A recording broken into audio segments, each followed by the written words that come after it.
abin da ake so ga uba in ya dawo bayan ya ci abinci ya yi sallah ya waye ya Yara sun zo in ya zo sai ya ce to ina so in ba ku labari mai daɗi, amma kafin da ba ku labarin kowa ya tunano yau tun daga safe da ta makaranta zuwa yau me ka gani wanda ya baka dariya ko ya baka haushi ko ya baka mamaki. Ta yawa ya ce babu mai mamaki sai kai masa bayani, ko ya ce mai ban dariya zai baka labari. To sai ka ji ce tunano dai ko a makaranta ko a hanya ko a kaza kaza yaje na yawa tunano ka san ka ban labari mai daɗi ne ma zan baka mai daɗi. To ka bude masa kofa abin da ya gani a hanya ko a makaranta wanda ya tasiri a ransa har ya rike shi a matsayin kissa ko labari ko yake ganin koyi zai yi da shi, to in ya fito da abin kai kuma aiki ya same ka sai ka kokari ka gyara.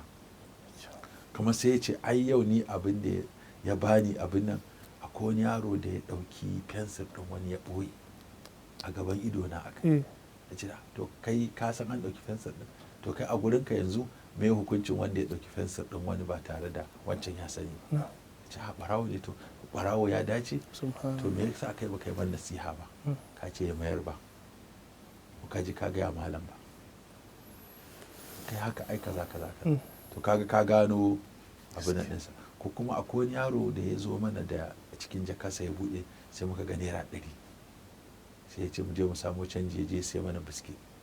Naira 100 kuɗin makarantarsa ne ko ɗaukowa a gida. To kaga ta nan zaka iya sanin wani abin da ma zaka taimaka makaranta ta gano wani abu a ɓoye ga abin da ake a ɓoye waɗanda su malamai ba sani ba.